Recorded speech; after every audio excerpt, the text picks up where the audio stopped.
Le sujet donc de la Sugya, c'est que j'ai traduit par la mitzvah plus forte que la Avera. En fait, le vocable au niveau Talmud, c'est assez d'ochelota assez. Un assez, c'est-à-dire une mitzvah positive qui va repousser, qui va prendre le dessus sur une mitzvah négative. Alors on va commencer de façon méthodique, d'abord par une référence talmudique, à l'issue de quoi on va voir comment le Shulchan Aruch est posek par rapport au principe talmudique. Et ensuite, on va essayer de rentrer un peu plus en profondeur dans les svarot, dans ce qu'on appelle les logiques, et essayer donc de voir un petit peu comment la chose est entrevue, comment on peut essayer de comprendre ce qui se trame ici dans ces principes talmudiques très profonds. Alors, tout commence par cette Gemara de Yoma, Daf Pegimel Amud Aleph, donc je lis Tanu Rabbanan, les Chachamim ont enseigné, Mish Arzo Boulmous, celui qui est pris alors par boulmous, ça vient de boulimie, enfin, on va retrouver boulimie. Il y a une maladie à l'époque, qui existe peut-être aujourd'hui, d'un individu qui d'un coup ressent un besoin urgent de manger, ça c'est le premier symptôme. Deuxième symptôme, alors regardez dans Rashi, Misharzo boulmous, Choli, dit Rashi, à Ochez Mechamat Reavon. C'est quelque chose qui te saisit à cause d'une faim, d'une faim subite, d'une faim très forte. Enav keot, ses yeux s'affaiblissent.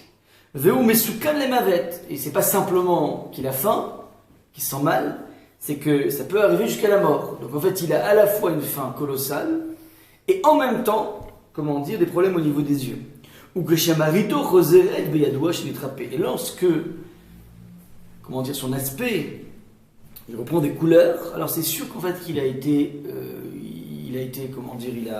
s'est guéri. Ouais, donc en fait, il y a un changement de son métabolisme, une faim subite, un problème au niveau des yeux, mais il suffit qu'il reprenne des couleurs pour être sûr qu'en fait que c'est pas quelque chose qui est passé. Donc je sais pas, dans des baisses de tension assez fortes, je sais pas comment on dirait aujourd'hui. Boulmous, au côté on retrouve l'idée de boulimie. Donc Misharzo, je reprends la Talmud, Tanu Rabbanan Misharzo boulmous, Machilimoto akel. On va lui donner à manger hakel, par ordre d'interdit croissant.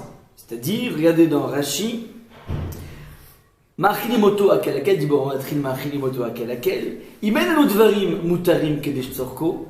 Si, donc il faut le nourrir, il a besoin de viande, je ne sais quoi.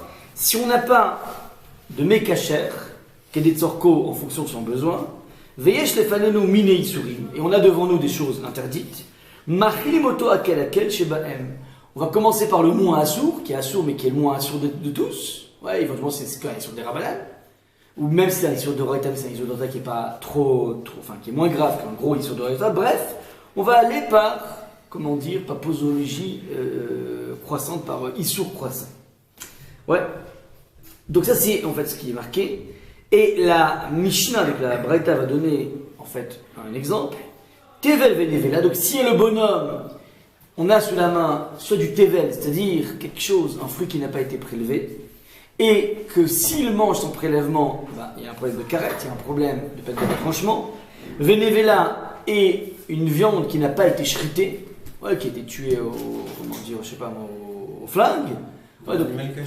Animal kasher, Alors tu choisiras Machilimoto nevela, vaut mieux la nevela, qui est un issour, qui est un interdit, donc une viande qui n'a pas été shritée, qui est un interdit d'après la Torah, mais qui est un interdit moindre que l'interdit du tevel, qui est quelque chose qui est soumis à un karet. Maintenant, tevel vejvit, maintenant il y a le choix entre un fruit qui n'a pas été prélevé ou bien un fruit qui incorpore la gdusha de jvit.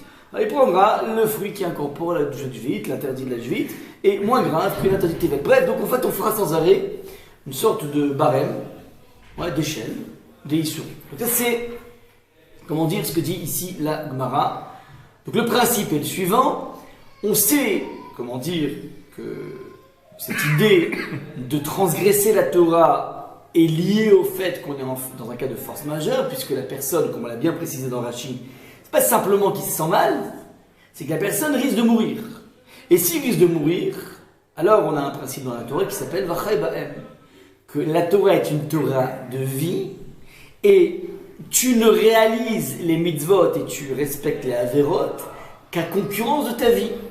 Ouais, si finalement respecter la Torah, ça doit mettre sur la balance ou le respect du mitzvah ou ma vie passera avant, sauf donc, comme on dit dans la Gemara de Sanhedrin, page Ayin Dalet, Amidalef, sauf 3 types de mitzvot, ouais, enfin des averot, qui, elles, vont contrebalancer ta vie. Ça veut dire que si un individu est dans une position dans laquelle on lui dit, regarde, soit tu te prosternes devant une idole, soit on te tue, alors il doit le cesser tuer. Premier point. Deuxième point, si un individu, on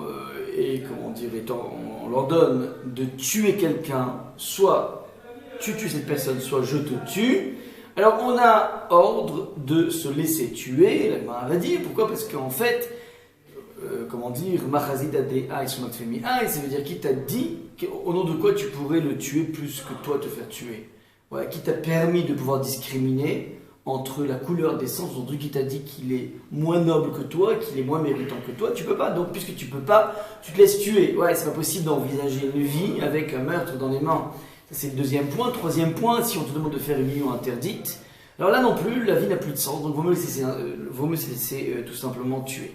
Voilà, ce sont les 3 exceptions, mais sinon, de façon générale, dès qu'il y a un doute, même un doute par rapport à ça fait picour un effet, même lorsqu'il y a un doute par rapport à un danger de mort, on est Mechanel, Shabbat, sans aucun souci. Il y a une Mishnah dans Shabbat, par exemple, qui dit que si une femme est en train d'accoucher, et donc elle a besoin d'un point de vue psychologique d'accoucher en lumière.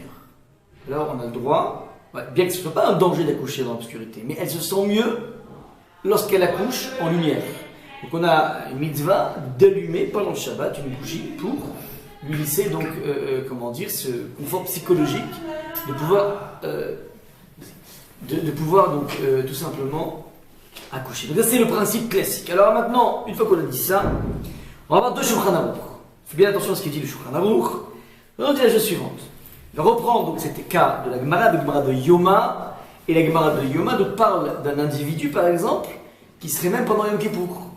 Donc le texte nous dit la chose suivante dans le Shulchan Aruch, Siman Tariyah c'est dans Kippour, Mishe Arzobulmuz, donc celui qui a été saisi de cette boulimie subite, boulimie qui peut l'amener à une mort, Ve'uchole Sheba Mechamat Re'avon, et donc c'est une maladie qui vient à cause du Re'avon, à cause de la sensation de faim. Ve'simano She'enav Keo, donc là, le siman, le symptôme, c'est qu'en fait ses yeux s'affaiblissent, Ve'eno Yachol Lirot, il n'arrive plus à voir, donc il a une sorte d'aveuglement momentané. Ouais, il faut espérer que ce soit momentané. Donc on revoit ici exactement ce qu'on avait vu dans Rashi et dans la Gemara. Machilimoto ad sheyeru enav. On va, le nourrir jusqu'à ce qu'il y ait Eru Enav, qu'il puisse revoir. C'est intéressant, dans Shulchan Aruch, il a beaucoup plus centré sur la puissance, des yeux. On voyait dans Rashi que c'était, si on voit que chez Marito Choseret, si il retrouve des couleurs, est-ce que c'est Marito, est-ce que c'est son aspect, ou bien sa puissance que chez Marito de voir? Encore une fois, le symptôme c'était, à l'issue d'une faim, il commence à mal voir, il commence à sentir un aveuglement. Qu'est-ce qui s'appelle la fin de cette maladie, de cette crise, de ce virus, ou appelle ça comme tu veux? Est-ce que c'est qu'il retrouve des couleurs, ou bien tout simplement qu'il retrouve à voir? Apparemment, je crois non, il est resté dans la logique. Le symptôme, c'était l'absence d'un aveuglement. La thérapie, ce qui peut permettre de dire que ça va mieux, c'est qu'en fait, chez Eru Enav, il arrive mieux à voir. On est bon jusque-là ou pas? Ve'imen sham machal shel eter, et si on n'a pas quelque chose de kasher, machil meto machal isur, on peut lui faire manger quelque chose de pas bon. Ve'im yeshkan shne mine isurim, et dit, si tu as 2 types de isur, tu as un arbitrage à faire entre 2 types de isur, achar, un plus grave que l'autre, par exemple, entre de la viande trèfle, et un truc avec des moustiques. Imagine qu'il y a une sorte de protéine dans les moustiques ou j'en sais rien. C'est évident qu'il vaut mieux la viande trèfle que les moustiques, parce que dans les moustiques, tu es ouvert beaucoup plus d'interdits pour le même moustique. Il y a la bria, cette créature. Donc, on va faire une sorte d'arbitrage comme ça, une sorte de comptabilité, pour essayer de limiter la casse. Machilim auto akal trila, on lui fait manger d'abord le plus. Bonsoir. On lui fait manger le plus facile. Bechavot.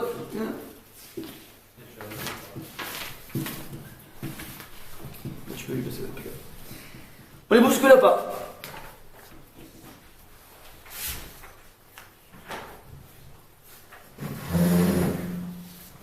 Donc, bilan des courses. On a vu un principe dans la Gemara qui est le suivant. Lorsqu'un individu est en danger de mort, on peut lui faire manger n'importe quoi. Maintenant, ce n'importe quoi, ça veut dire des choses interdites. Évidemment, on aurait une préférence quelque chose de permis. Mais si on n'a rien de permis, alors on va lui donner quelque chose qui est tout simplement interdit. Et dans cet interdit, si on a un arbitrage à faire entre deux interdits, alors on essaiera de prendre le moins interdit des deux.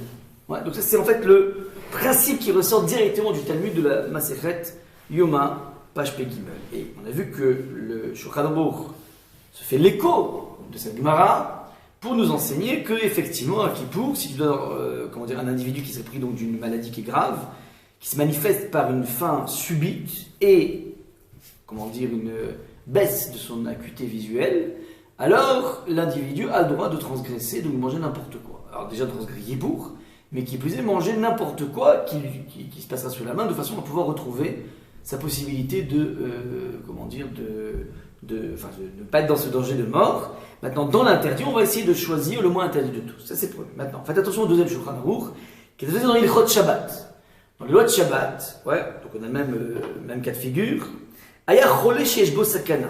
C'est un individu qui est un cholé, un malade, chez Yeshbo Sakana, qui est en danger, donc il y a un danger de mort.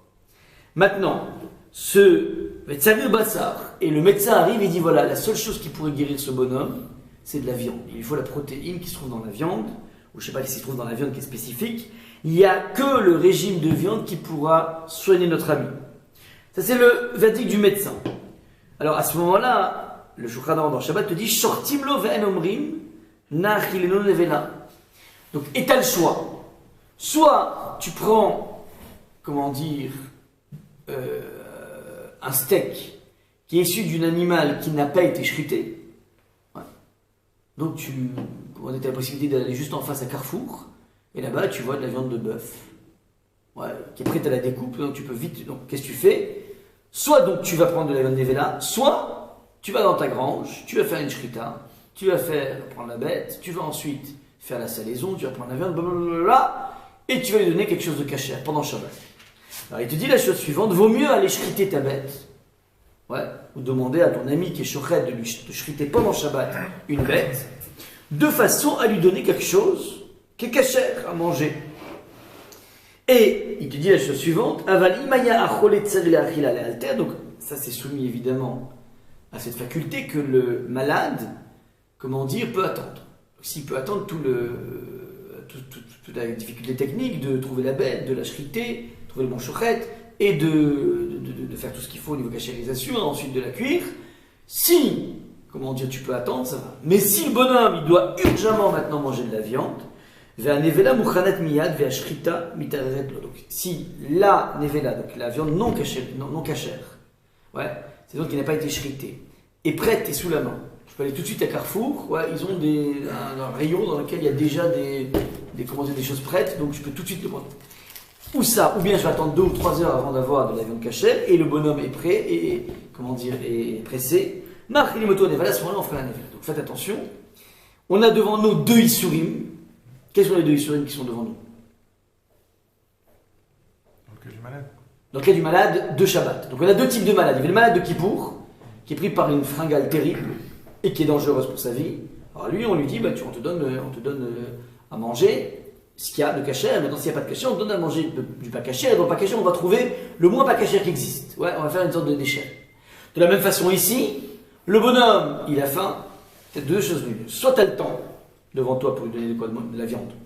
À ce moment-là, tu te débrouilles pour lui filer de la viande cachère, tu attends, donc tu vas faire une shrita, et tu vas faire un acte qui s'appelle la shrita pendant Shabbat, qui est un issur de la Torah. On n'a pas le droit d'abattre une bête pendant Shabbat. C'est l'interdit, mais il n'y a pas le choix parce qu'il faut le sauver, plutôt que d'aller prendre de la viande pas cachère. De la viande qui n'a pas été shritée. Maintenant, ça c'est lorsque tu as le temps, mais si tu n'as pas le temps, c'est pas grave. A posteriori, tu pourras prendre une viande qui s'appelle la viande nevela. La viande qui est, qui est une viande qui n'a pas été shritée. S'il n'y a pas le temps, c'est-à-dire si le malade a absolument besoin. Exige. Il a besoin tout de suite, il faut tout de suite lui donner, lui faire une perfusion de viande. Donc, y a pas de... Une chose que je ne comprends pas, c'est que dans le cas de la femme enceinte qui veut manger quelque chose de taref. Non. Ce dont je parlais, c'est la Mishnah dans Shabbat qui dit qu'elle a besoin d'accoucher avec une lumière. Oui, je sais, moi je parle d'autre chose. Ah. Donc cette femme enceinte qui veut absolument manger quelque chose qui est interdit. Ouais. D'accord. Donc si on n'arrive pas à la raisonner, il y a un moment où on veut lui donner. Mais on commence d'abord par essayer de la raisonner. Et pourquoi est-ce qu'ici il n'y a aucune mention de ça? Ça veut dire on n'est pas du tout en train d'essayer de voir avec le malade si lui-même peut faire un effort. On ne lui demande aucun effort. Oui, alors, Alors la différence est la suivante, c'est que là, une femme a des envies. D'accord? Oui. C'est quelque chose qui est aussi lié à la psychologie. Oui, mais là-dedans, c'est pas un problème de psychologie, c'est un problème aussi qui est lié à la vie, le problème de la femme enceinte. Ça et ça. Il y a ça et ça, l'envie. Tandis que là, on est quand même dans une bonne question. Hein. Mais là, je pense qu'on est quand même dans un domaine dans lequel le médecin dit écoutez, soit dans les 5 minutes, il prend 30 grammes de viande. Ça, c'est une Donc c'est une médical. C'est une réalité, mais pourquoi c'est pas mentionné quand même que peut-être on peut voir? Mais tu peux pas le raisonner. Le bonhomme, il a un fringale, il commence à être aveugle. Mais pourquoi est-ce qu'on pourrait pas... C'est ça la question, on ne sait pas pourquoi on ne saurait pas sur... C'est-à-dire, et qui a dit que c'est... Non, le médecin dit. C'est pas lui qui exige. Excuse-moi, j'ai dit exige, mais c'est la médecine qui exige. Je suis d'accord. Donc là, il n'y a pas de raisonner, c'est tout. C'est mathématique. Comme une fracture, par exemple. D'accord, mais ça c'est le relais. Ça, c'est le relais pendant Shabbat. Ouais. Chez Orez Boulmous, c'est pas la même chose. C'est-à-dire son truc de Boulmous, c'est précisément lié à un désir puissant. C'est pas qu'il est malade. Ouais, mais c'est pas qu'il est faible. Ouais, mais c'est pas ce qu'on a nous quand on meurt de faim. C'est qu'en plus, il est en train de s'aveugler. Et donc là, tu as l'aspect médical qui rentre en jeu. J'aurais été d'accord s'il avait que le boulmous, il a juste une boulimie, il meurt de faim. Mais c'est un effet, c'est juste un effet. C'est-à-dire comment ça se traduit? Oui, mais ça se traduit par les vertiges. Mais quelle est la... Non, pas que vertige. Tout le monde, quand on est pauvre, on est tous en vertige. Lui, il a en plus un problème, il commence à être aveugle. Et c'est ça qui c'est méduac. On n'a pas dit simplement la boulimie. Marimoto akel, Rachidi, Michel Zoboulmou, il se donne deux paramètres. Le premier, la famille, enfin l'aspect mort de faim. Et le deuxième, dit Rachid, c'est important, et qui plus est, ça commence à toucher à ses yeux. Et à chaque fois qu'on est Chash Be'ena, dès qu'on touche à l'œil, ouais, là-dessus on est Mechalel Shabbat. Ouais, parce qu'apparemment, les Chachamim savaient que tout ce qui touche aux yeux, c'est déjà... Si je peux me permettre, dans Rashi, j'ai l'impression que... Il dit qu'est-ce que c'est la maladie. Il dit à Ochez Mechamat Ravan, ouais. Et ensuite, il donne un signe. Et là, Kevod Vomesoukan Lamou. C'est-à-dire, c'est pas... la maladie, ce ne sont pas que ses yeux, son cœur. C'est que c'est un siman, c'est un révélateur. Voilà, ça veut dire que le problème, il est là-dessus. Si on arrive à traiter en vérité le Mechamat Ravan, j'entends qu'il y a un problème. Évidemment que tu veux dire pourquoi on n'essaierait pas de le questionner, de le raisonner? Même si c'est une minute, même si c'est 15 secondes, on en parle même là. Rien. Mais toi, qu'est-ce que tu veux gagner? De toutes les façons là. Ce que je veux gagner, c'est que. Non, mais Rila, encore dans le Shabbat, il y a une notion de temps. Ouais. Tu dis voilà, est-ce qu'il doit faire ça tout de suite ou pas tout de suite? Maintenant, tu dis raisonne un peu. Attends, laisse-moi shriter une bête. Tu voudrais gagner ça. Mais en fait, ce laps de temps n'existe pas dans Kippour. Pour moi, c'est le contraire. C'est pas une question de temps. Dans Kippour, c'est pas une question de temps. C'est sûr, il faut qu'il mange. La question, si tu as du cachère ou tu n'as pas cachère. Sauf que sa maladie. Tu n'auras pas. Si tu attends, tu n'auras pas du cachère. Tu n'as pas de cachère. Bien sûr. Maintenant, les Rahonim vont éveiller une question par rapport à ces deux psakim du Shulchan Aruch. Juste, comment on sait que c'est moins grave de faire la Shrita Shabbat que de manger de la Novella? Alors c'est la question. Ça veut dire, vas-y, essaie d'expliciter. Puisque le Shulchan Aruch dit apparemment, vaut mieux une Shrita que de manger un interdit de la Torah que de manger une bête non shritée. Qui est aussi un interdit de la Torah. Donc tu demandes, apparemment, si on suit le système de Hakel qui gouverne le premier Shulchan Aruch qu'on a montré, donc j'en déduis qu'a priori, faire une shrita pendant Shabbat est quelque chose de moins grave que de manger une viande non abattue.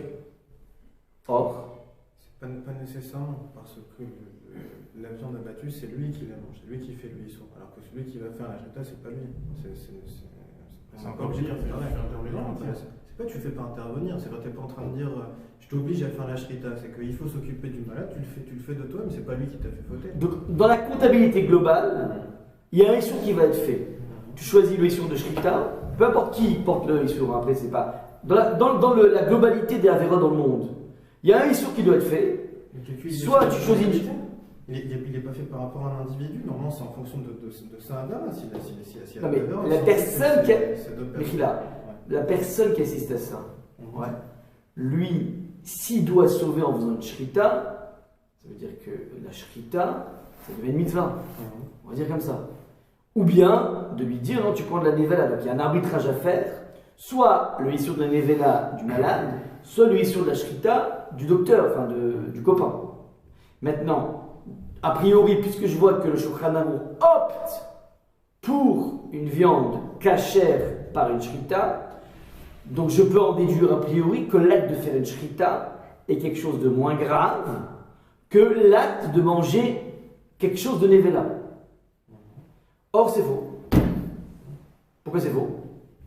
Parce que les isurim de Shabbat sont associés à un interdit de skila. Ça veut dire qu'un interdit que je fais pendant Shabbat, si je le fais de façon consciente, très shalom, enfin de façon volontaire, alors il y a ce qu'on appelle un chiyuv skila, c'est-à-dire une peine capitale. Ça, c'est lorsqu'il y a eu quelqu'un qui a avisé la personne qui s'apprête à faire cet interdit. C'est-à-dire que si quelqu'un s'apprête à faire la shrita d'une bête, il y a un copain qui va lui dire écoute, Max, qu'est-ce que tu fais là? C'est Shabbat, ça va pas ou quoi? Tu sais que tu es passible de mort en faisant un truc pareil. Et le mec lui dit laisse-moi tranquille, vous saoulez, vous les religieux. Et il y va, il fait sa shrita. C'est bizarre parce que le bonhomme, il est pendant Shabbat, il fait quand même une shrita. Donc il s'en fiche de Shabbat, mais il ne s'en fiche pas de la vodka chez la presse. Mais en tout cas, cette personne, il sera khayab de ce qu'il a. Et s'il n'y a pas eu la trame, donc il a fait en catimini, ouais, cette personne le sache, c'est quand même un chiyuv qui est associé au karet. Donc, a priori, le Issur Shabbat, c'est ce qu'il a, ou karet, donc on est dans des choses les plus graves qui existent, par opposition à l'interdit de Nevela, qui lui est un Issur pur et dur. Il n'y a ni karet ni ce qu'il a dessus. Et donc, comment est-ce possible que le Shulchan Arour ait opté dans l'arbitrage? Je préfère le Issur de Shabbat que le Issur de Nevela. Voilà donc un petit peu la question essentielle à poser par rapport à ça. Puisqu'on a un principe de Akal Trila, on va en Issur croissant. A priori, on devrait ici proposer à un individu essentiellement de d'abord manger la Nevela et ensuite éventuellement manger la Shrita en deuxième choix. D'accord? C'est différent. Puis quoi, en effet, c'est différent. Pourquoi ce serait différent? Vous faites plus attention, ça veut dire, comme on a dit tout à l'heure, Batra Ibrahim. J'en ai deux cas. Oui, dans les deux cas, t'as fait plus que l'autre. Pourquoi on va inverser la truc? Ok, j'entends. Là maintenant, on va voir le Ran, Rabbeinu Nissim, qui va répondre à cette question. Rabbeinu Nissim se trouve dans les Dapé Arif, dans les pages du Rif, dans le Message Yoma, Dalet, à Moudbet. Il va dire un yesod assez intéressant qui est le suivant. Aval Niremi, me semble, Délégaber Cholé, El Issur Nevela Kal, mi Issur Shabbat. Il dit, donc il va répondre, enfin attention, le Ran ne parlait pas sur le Shulchan Arour. C'est à partir du Ran, parce que le Ran est bien avant, le Shulchan Arour pas bien avant, mais il fait partie des derniers des Rishonim. Ouais, le Shulchan Arour c'est un des premiers Aharon. Donc Rabbeinu Nissim, qui sont dans les DP Arif, va nous rendre compte d'une différence qui va nous permettre de comprendre pourquoi le Shulchan Arour semble a priori ne pas être allé selon le principe Akal Trila. Alors regardez un peu ce qu'il dit. Aval Niremi. Shabbat. Donc l'interdit d'une viande non abattue n'est pas moins grave que la transgression de Shabbat. Nous on vous l'a dit, pourquoi tu privilégies la transgression de Shabbat?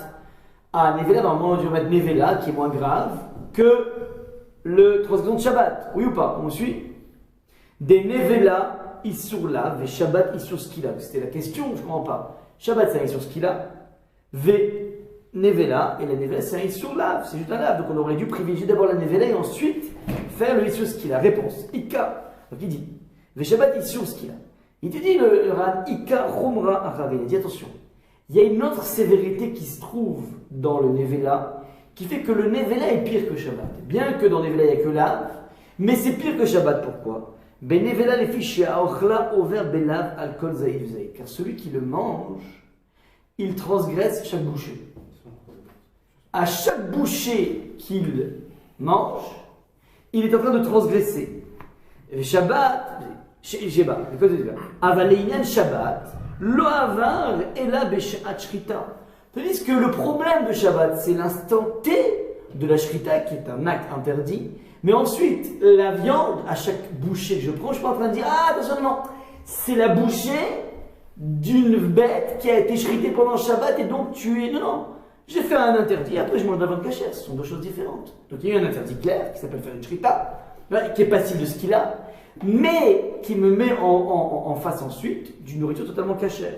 Vechad lav ou, ce n'est qu'un interdit. Ou Mishumari, c'est la raison pour laquelle l'avim arbe de nevela, la pléthore d'interdits dans la nevela, l'omikre surkal ne s'appelle pas quelque chose qui est plus léger.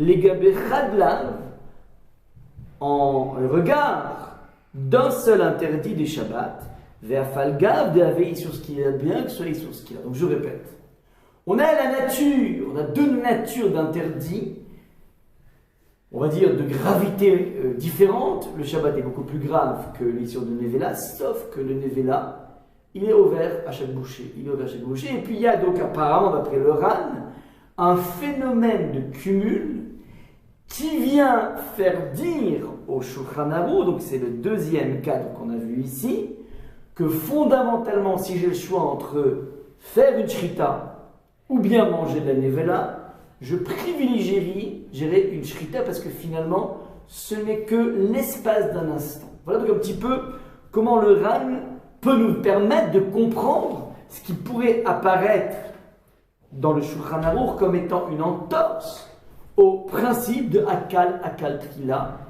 On va en Issour, comment dire, on va en transgression croissante en termes de Issourim pendant Shabbat. Jusque-là, c'est bon ou pas? C'est bon? Extra. On prend un petit peu de champ, de hauteur, et on va essayer de voir dans quelle mesure ce chidouche du Ran, donc le Ran vient nous mettre comme chidouche la chose suivante, que bien que tu aurais pu penser compte tenu de la gravité d'un interdit pendant Shabbat qui est lié à ce qu'il a, eh ben, Shabbat, la transgression de Shabbat est infiniment plus grave que de manger de la viande qui n'a pas été abattue rituellement. Fondamentalement, puisqu'il existe dans le fait de manger, alors évidemment, s'il y avait qu'un kazaït de Nevela, ce serait bon. On pourrait comprendre que c'est plus important. Mais là, apparemment, le bonhomme, il aura besoin d'une certaine quantité, et dès que tu commences à dépasser les quantités, alors tu vas être en arbitrage par rapport à Shabbat, et là, apparemment, la Nevela est plus grave que Shabbat. D'accord? Ça, c'est ce que dit le Ran. On prend un petit peu de hauteur, et on revient au Daf Gimel de Yevamot, qui dit la chose suivante, que tu as certainement vu, il y a longtemps. Il y a un principe dans Yevamot qui a été développé en long, en large, en travers de Daf Gimel Amoudbet, Amoudalef, Amoudbet, Amoudalef aussi.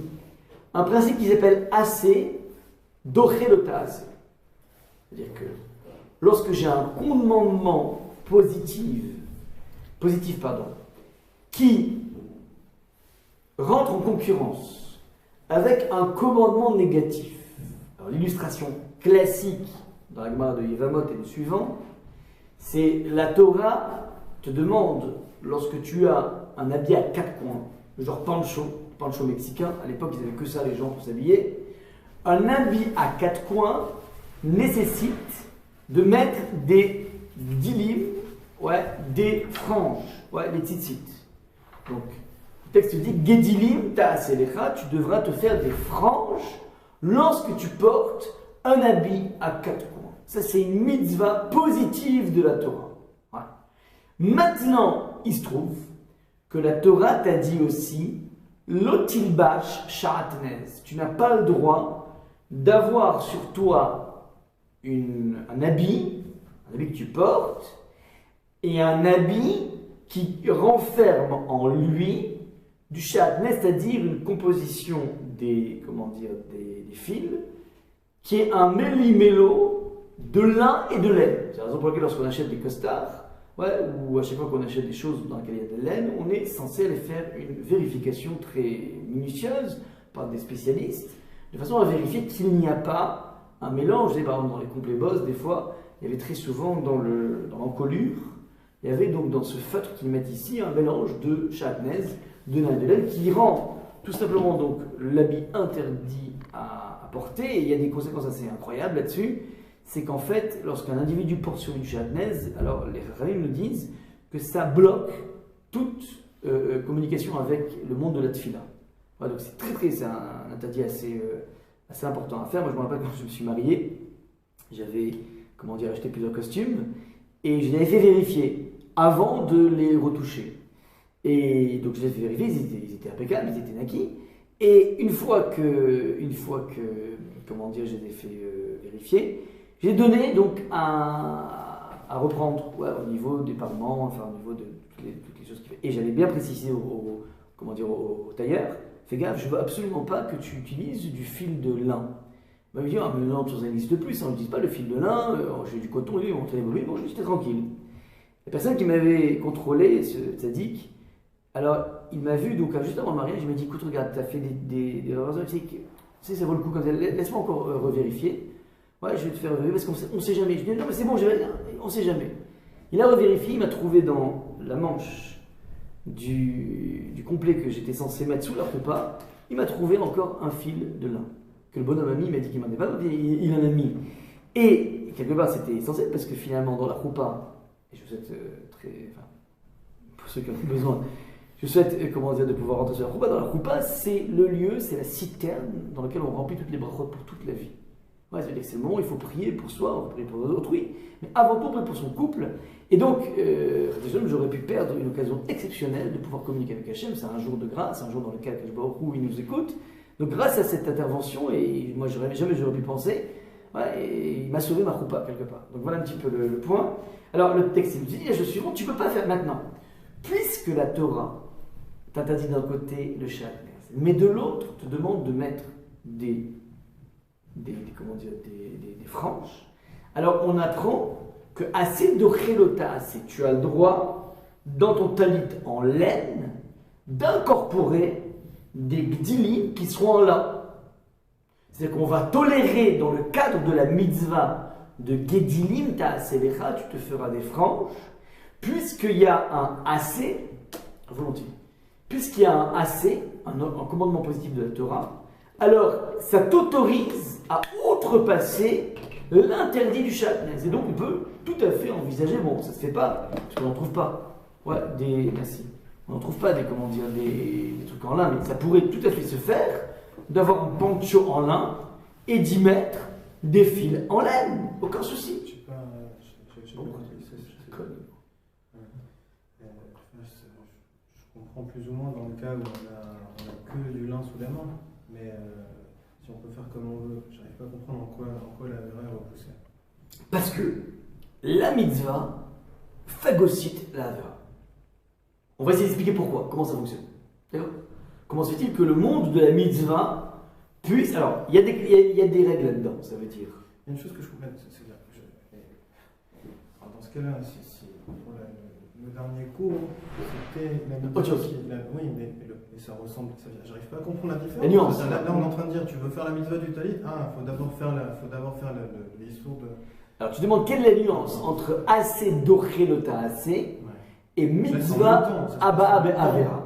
Parce que quand il met le taliton, le shatnez, c'est interdit de le porter. Donc en réalité, c'est au moment où il le porte, ça se passe en même temps. C'est concomitant. Est-ce que là, dans l'histoire du loulav, pour reprendre un petit peu la dernière étude qu'on avait faite, le loulav, le bonhomme, il a chippé à la boulangerie un étrog, il a volé. Après, il dit voilà, maintenant, est-ce que ce étrog, je peux, m'acquitter dessus? Ça veut dire, c'est pas qu'il y a une mitzvah de voler. Donc s'il y a une mitzvah de voler, tu dis il y a un interdit de voler, alors ok, alors la mitzvah, donc de façon concomitante à mon acte interdit, je fais en même temps une mitzvah. Alors j'entends, peut-être, imaginons qu'on soit dans une loi, imaginons que, Robin des Bois écrive un Shulchan Aruch. Robin des Bois écrit un Shulchan Aruch, donc Robin des Bois dit mais c'est une mitzvah de voler les riches. Donc là tu dis et de donner aux pauvres. Et de donner aux pauvres. Donc, c'est Robin des Bois qui l'a dit, c'est Shulchan Aruch, Donc on va aller piquer, j'ai tous les riches, on leur pique de l'argent, on leur pique tout ce qu'ils ont, les iPhones, tout ce que tu veux, mais. Je lui dis, comment tu voles? Mais c'est l'autre exode. Non, mais c'est pas pareil, parce que c'est une mitzvah. C'est une mitzvah, ça. Donc, c'est une mitzvah, je peux voler. Et après, je donne pas, Donc, on pourrait imaginer. Mais là, tu n'as pas la concomitance. Pardon, là, dans les télé, tu as la concomitance. Ça veut dire, au même moment où tu accomplis ta mitzvah de mettre des gdilim, parce que ton habit, il a 4 coins, au même moment, de façon concomitante, tu as mis du lin. Il y a une histoire de un temps, 2 temps. Donc, déjà, juste pour éclairer ces choses. Maintenant, À partir donc de ce principe, ouais, il va surgir une question essentielle par rapport à ce ran qui pourrait nous permettre de comprendre le Shulchan Aruch. Apparemment, ce ran va tomber. Pourquoi il va tomber? Parce que le principe de assez d'ochelota, assez, qu'une mise positive peut l'emporter sur une mise négative, c'est pas dit sans restriction. C'est-à-dire, c'est lorsque tu rencontres une mitzvah, ouais, par exemple, le cas classique aussi, c'est la mila pendant Shabbat. La mila pendant Shabbat. Donc, on n'a pas le droit de faire de raboura, c'est un issur de la Torah de faire une blessure. Donc, comment le bonhomme il prend son ismal, ce qu'on appelle le couteau de la mila, et il va attaquer.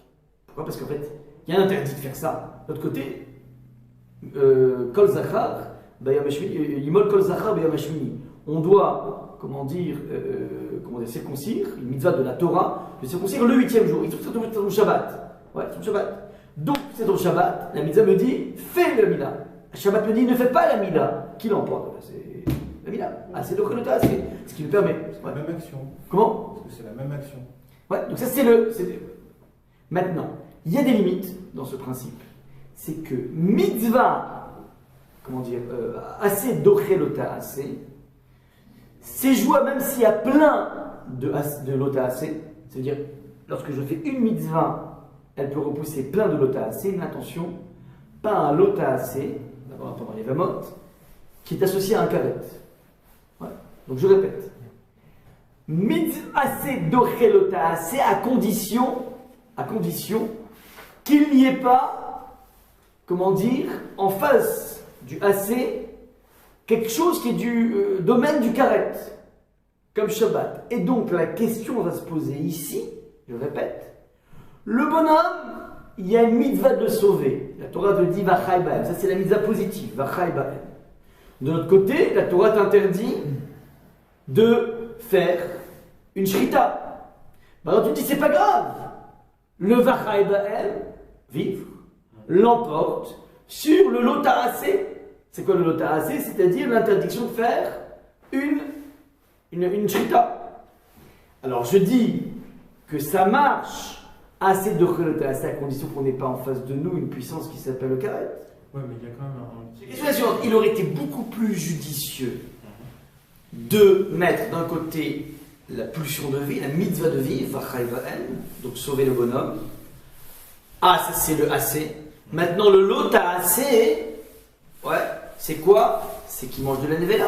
Oui, pourquoi? Parce que. Pardon. Non, mais la question c'est pourquoi le Shulchan Aruch. Pour de nombreux autres, c'est précisément pour vachai ba'em pour pouvoir faire notre Shabbat. Tout à fait. Mais ce vachai ba'em, puisqu'on a un principe qui s'appelle on va en issour, comment dire, minimal, il aurait été beaucoup plus judicieux de lui faire manger de la nevela, dans la mesure où là, oui, on dit le principe de assez, d'ochelota assez, par rapport à même plusieurs issues, même s'il y a des centaines, il va manger des centaines de kazetim. Le bonhomme, il va se faire une orgie d'une bête nevela. Mais c'est quand même mieux, puisque il est couvert par le assez de vachai ba'em, par opposition à le assez de vachai ba'em qui ne peut pas contrecarrer le Shabbat. Donc, si vous voulez, il y a ce qu'on appelle le principe de choser à coucher les dourta. La question se repose, je répète, on avait une question dans le Shulchan Aruch initial. Comment se fait-il que le Shulchan Aruch, lorsqu'on est Shabbat et qu'on a un malade qui nécessite de la viande, le Shulchan Aruch te dit, en priorité, tu lui donnes de la viande qu'on va shriter maintenant. Ouais, avec une bête qu'on va shriter maintenant, donc on va transgresser l'interdit de faire une shrita Shabbat. De façon à faire vivre cet individu.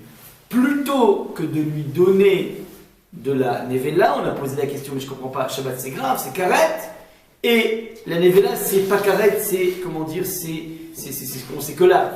Donc on aurait dû faire l'inverse. Réponse du Ran, c'est pas vraiment plus grave Shabbat que le nevela, puisque dans nevela il va prendre des tonnes de kazetim. Donc il y a un phénomène d'accumulation de la viande interdite qu'il mange, qui fait que ça peut s'entendre que ce soit plus grave que Shabbat. Ce à quoi on dit, mais dans le dispositif de assez de assez, ça ne marche pas, ça, parce que un assez de vachai ba'em peut tranquillement contrecarrer une somme d'interdits, des interdits normaux, mais il ne peut pas, absolument pas contrecarrer l'interdit qui est lié à un karet, donc l'interdit de Shabbat. Vous comprenez le problème ou pas? Est-ce qu'on est clair par rapport à la question? Je comprends pas non plus, parce que c'est-à-dire, dans la logique du Ran, on est en train de dire que de toute façon, Nevela, ça veut dire que Nevela, ça va être plus grave. Savoir que le Ran. Le Ran pense comme ça. Oui, mais c'est pas seulement qu'il pense comme ça, c'est que il est en train de dire attention, Nevela, c'est pas une Nevela, c'est plusieurs Nevela. C'est-à-dire plusieurs Kézitim. L'ensemble de toutes ces Nevela. Exactement, le sigma. Ça veut dire si on. Je sais pas comment ça fonctionne, mais si on faisait l'addition de toutes les punitions qui sont liées à ça, et bien l'addition. Pas les punitions, les interdits. La densité d'interdits. Ouais, appelle ça comme tu veux. Alors, attends, ouais, mais alors, c'est-à-dire ce qui nous manque. On retrouve, par le cumul des Avérotes, la sévérité du Shabbat. C'est vrai, mais il nous manque, il nous manque quelque chose, c'est que. C'est quoi l'arithmétique de Soutlan? Mais le Ran te propose une arithmétique. Mais il nous la propose, mais il nous donne pas du tout la méthode. On comprend pas. On comprend pas c'est quoi, c'est 2 morceaux, c'est 3 morceaux, qu'est-ce qui se passe quand j'ai 15 morceaux? Voilà. C'est équivalent. Quel est, ouais, joli. C'est-à-dire si je l'ai pas, je peux pas. Ouais, j'ai pas les paramètres. Ouais. Alors, apparemment, je vais te dire, je suis même pas sûr qu'on ait besoin de faire 2 Kézitim dans la logique du Ran. Ça veut dire, puisque Nevela, chaque bouchée, comment dire, est problématique. Ça veut dire que c'est un issour continu, c'est une nature de issour continu, un petit peu, pour donner une image, ouais. Est-ce que lorsqu'un individu possède 1 kilo de panzani qu'il n'a pas vendu avant Kippour, donc il a du Hametz à la maison qu'il n'a pas vendu, est-ce qu'il a été ouvert un interdit? Parce qu'il y a marqué dans la Torah baliré, enfin, ou 2 baliré, balimatzé, peu importe, ouais. Ou bien c'est un interdit continuel. Ouais. Est-ce que finalement le bonhomme au niveau de son jackpot, enfin si on peut parler comme ça d'Avérote, est-ce qu'il a une Avera qui s'appelle, bon bah, ce Pessah, bah, il a déliré, il est possesseur de Hametz, ou bien on va dire non, pas du tout, il est chaque seconde qui passe dans sa vie, il est dans un état de déconnexion totale, donc chaque seconde qui passe, on lui remplit son chariot de Avérote. C'est une question. Maintenant, le Ran veut te dire que non, dans le monde culinaire, c'est un monde qui est perpétuel. Tu manges, c'est une sorte de présente narration de Avera. Ouais, tu es en permanence en train d'être ouvert par opposition à un acte. Un couperet d'ailleurs, c'est un couperet, une shrita, c'est un acte et puis c'est ciao. Donc ça c'était ponctuel et là c'est continuel. C'est la différence du Ran.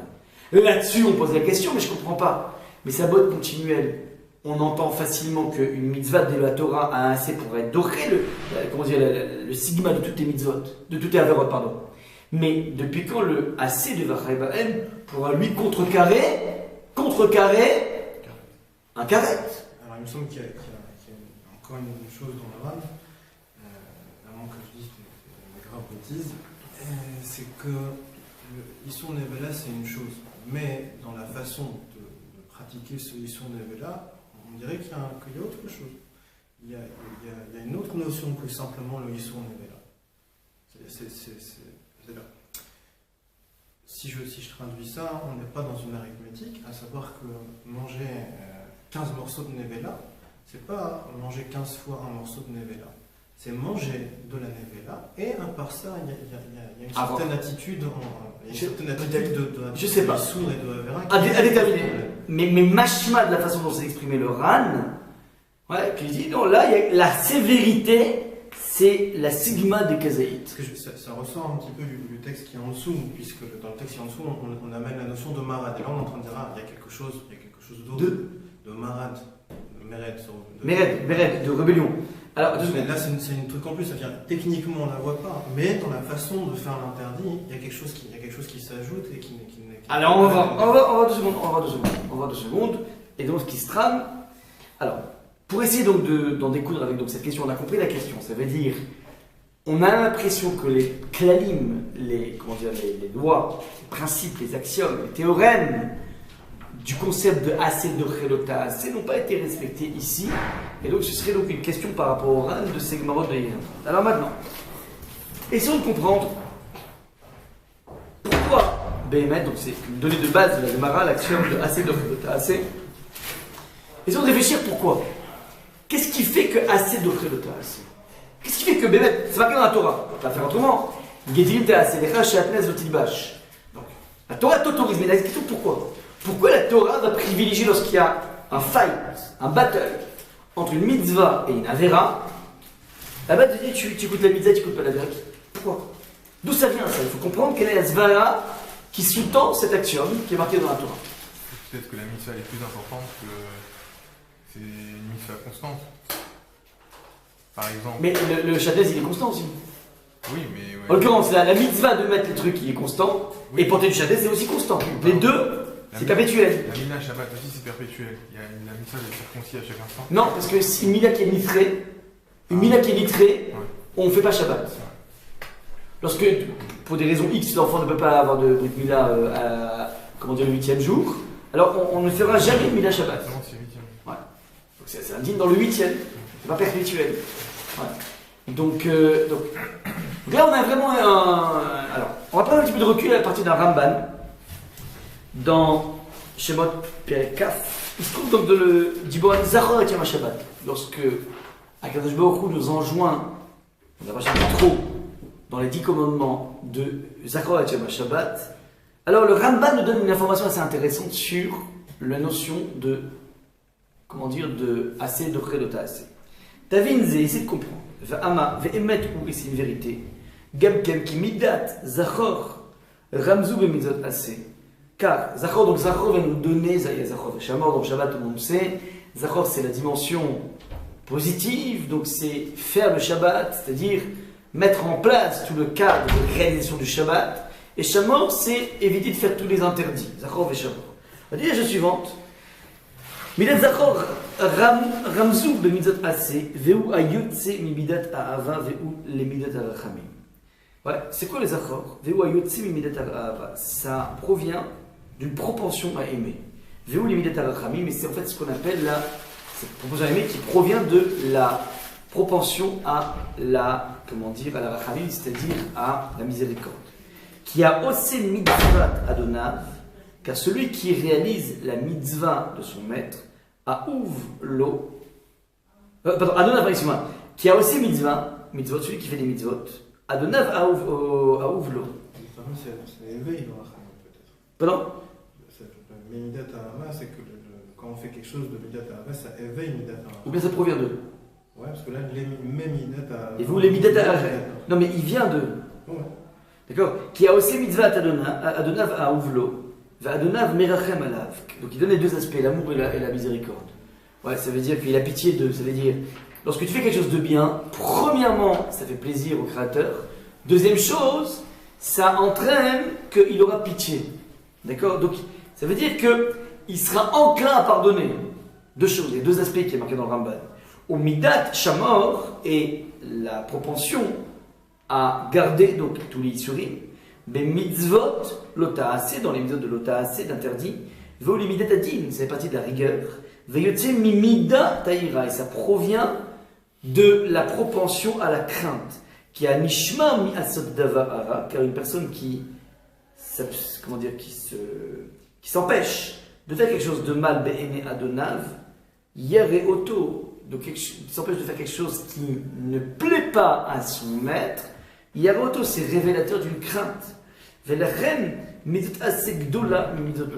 raison pour laquelle les mitzvot assez sont plus importantes, plus grandes que les mitzvot assez. Avec de la mira, de la façon que le sentiment d'amour est quelque chose qui est beaucoup plus fort que le sentiment de crainte. Qui a mekayem ve'osebe gufo ou bemamono, car celui qui va réaliser et faire avec son corps ou avec son argent, Retzon Adonav, la volonté de son maître, ou Gadol mi anishma mi asot ara be'enav. Il est plus grand que celui qui s'empêche de faire des choses qui seront pas bien à ses yeux. Et l'écart amrou des ate ase vedachelota. C'est la raison pour laquelle on a donné ce principe des ate ase vedachelota. Ça veut dire que de façon substantielle, essentielle, le monde de l'amour, dans ta relation avec ton Créateur, est quelque chose qui est beaucoup plus intense, beaucoup plus fort, beaucoup plus engageant des deux côtés, de part et d'autre, que le monde du respect des codes qui ont été mis en place. Mais c'est étonnant. Attention, ou mipénézé, laisse-moi juste finir le rabat, n'apprends pas. Ou mipénézé, yé a onesh, be mitzvot lota assez gadol. Et c'est la raison pour laquelle le onesh qui est associé à le fait d'enfreindre est beaucoup plus grand. Ve'osim bo din kegon malkut ou mita, c'est la raison pour laquelle tu verras dans tous les interdits malkut, comment dire, des coups, mita ou des morts. Ve'en osim bo din bemizot assez klal. Il n'y a jamais pratiquement dans les méthodes assez des punitions associées. Et là, bemordin, à part pour les personnes qui sont des véritables rebelles, que moi, lula, ve'tzitit eno osé, aussi, madame qui me dit non, moi je suis pas concerné par la religion, vous ne me saoulez pas. Souka et non, c'est non, je ne fais pas la souka, vous pensez tout. Personne qui a envie d'énerver les gens, c'est le Sanhedrin. Ayou Makin Oto, que le Sanhedrin lui réglait son compte, Haché Kabel Alav à la sotte, au HTTC 9 jours. Donc on l'obligeait à faire certaines choses. Mais de façon générale, tu vois que quoi alors, c'est quoi la logique ici? On a dit que l'amour, c'est plus important que la crainte. Donc ce qui compte, c'est la mitzvah assez. Ouais. Maintenant, ce qui veut dire que la mitzvah assez te demande après nous beaucoup plus d'engagement, beaucoup plus d'investissement. Ouais. Donc le non-investissement dans une méthode assez est moins préjudiciable, moins punissable. Pourquoi? Parce que ça demande trop de choses.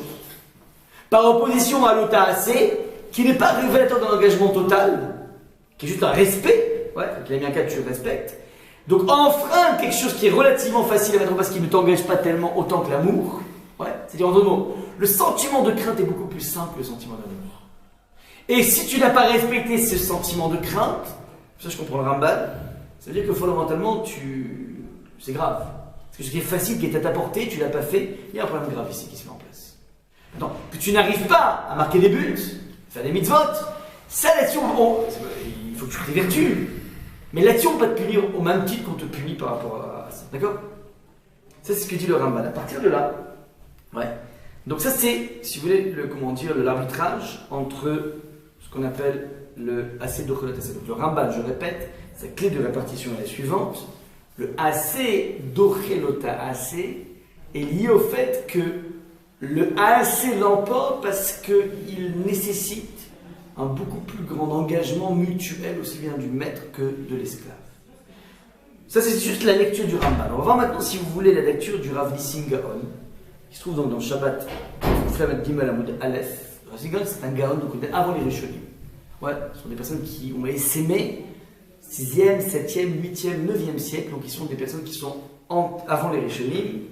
Lui va nous donner une nouvelle lecture différente du Ramban de la raison pour laquelle la Torah a mis en place un assez de Cholat. À partir de ce Rav Nissim Gaon, on va pouvoir répondre différemment du Ran à la question qu'on s'était posée par rapport au Shulchan Aruch. Et c'est ça qui va sous-tendre, le Rav Nissim Gaon, c'est ça qui va sous-tendre le fait que fondamentalement il est préférable de transgresser Shabbat,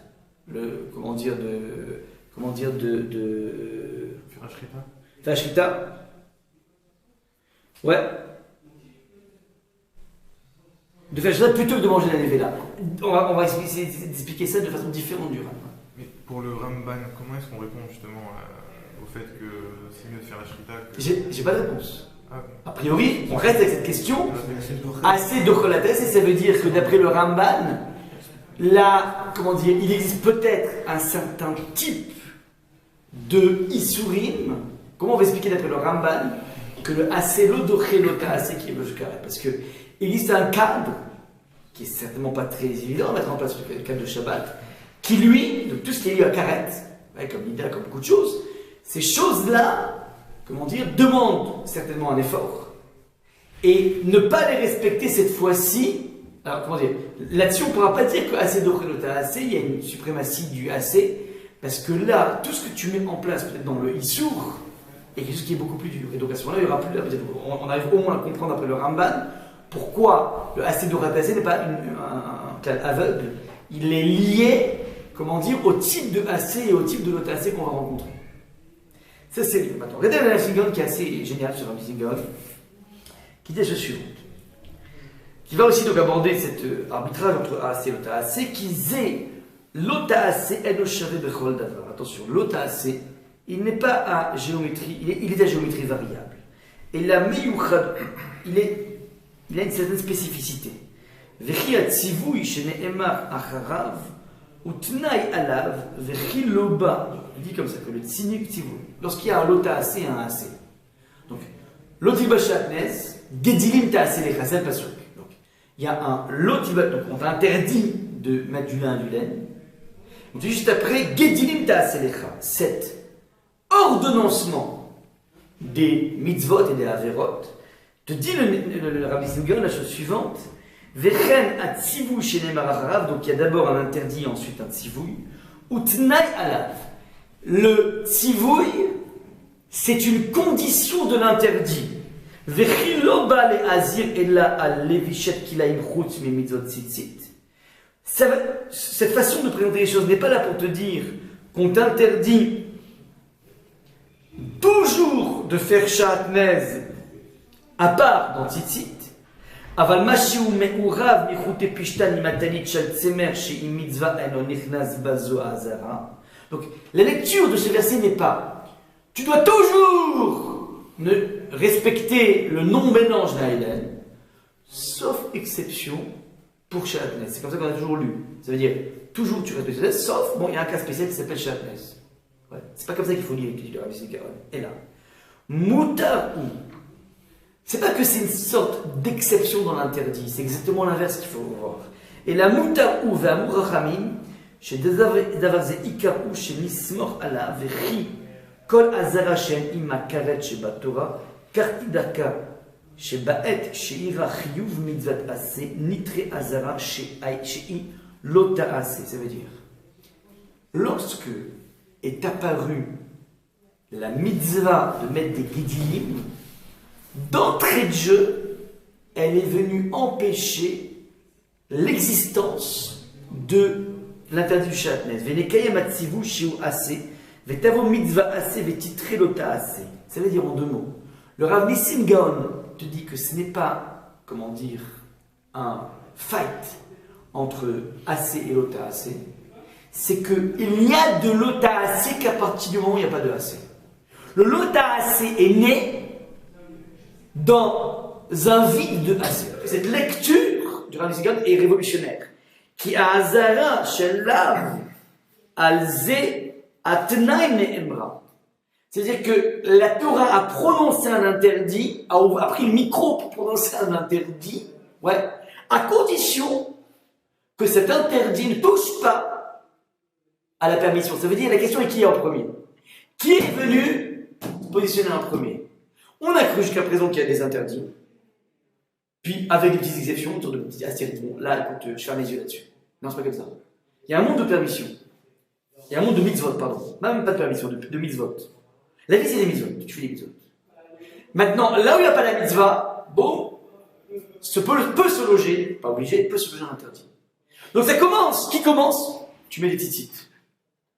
N'importe quoi, avec n'importe quoi. Ah bien, quelqu'un, boum, tu mets des titites. Alors après, marloquette, est-ce qu'on met du coton, de la laine, tu mets du lin, peu importe, tu dois mettre des franges. Puis d'un coup, la Torah dit, tu sais quoi, attention, mais j'aimerais pas que tu aies des habits dans la vie de lin et de laine. Pourquoi? Un roc. Mais elle l'a dit à l'extérieur du domaine de définition des mitzvot. Le monde de l'interdit, comment dire, prend pied là où il n'y a pas de mitzvot. Là où il y a du reshoot. 2 secondes, laisse-moi juste finir. D'accord? Ou basé à pirouche et pirchenou yassi au milibecha safek. Et grâce à ce pirouche, ça te permet de pouvoir ôter de ton cœur safek gadol, un grand safek. Chez Mistapin Bob de Adam, que les gens se posent. Donc apparemment, il y avait un dossier que les gens ont géré. Vesholim alav ve'ush omrim me'acha. Et le sacré dit me'acha. Chez lui, il dit chez Azarat lav caché mitzivui assez. Il dit que puisqu'on sait que les punitions associées à un lave sont plus dures que celles qui sont associées à un assez, et là, il y a assez d'écrit Azarat shel lav. Il dit comment c'est possible? Puisque la punition est plus grande, donc comment se fait-il que le assez, la punition du lot à assez, est plus grande que le assez? Comment veux-tu que le assez puisse s'emporter sur l'autre assez?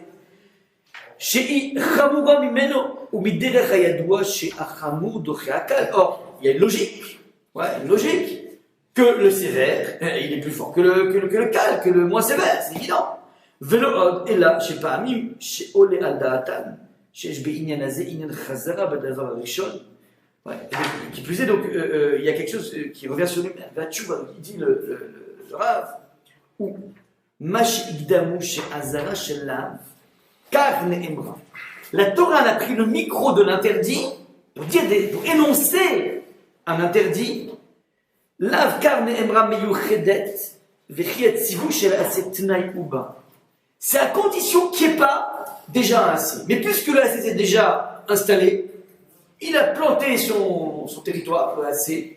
D'aucune façon, le lot AC pourra venir. On va dire, mais attends, blanc, bonnet blanc. En fin de compte, tu es en train de me dire que finalement, dans un fight entre AC et lot AC, ils allaient dire non, c'est pas blanc, bonnet blanc. Parce que ce n'est même pas une notion de AC doré, lot AC. C'est qui dit AC dit forcément que lot AC. Le lot AC, il n'y a même pas un fight. Le lot AC n'a jamais existé.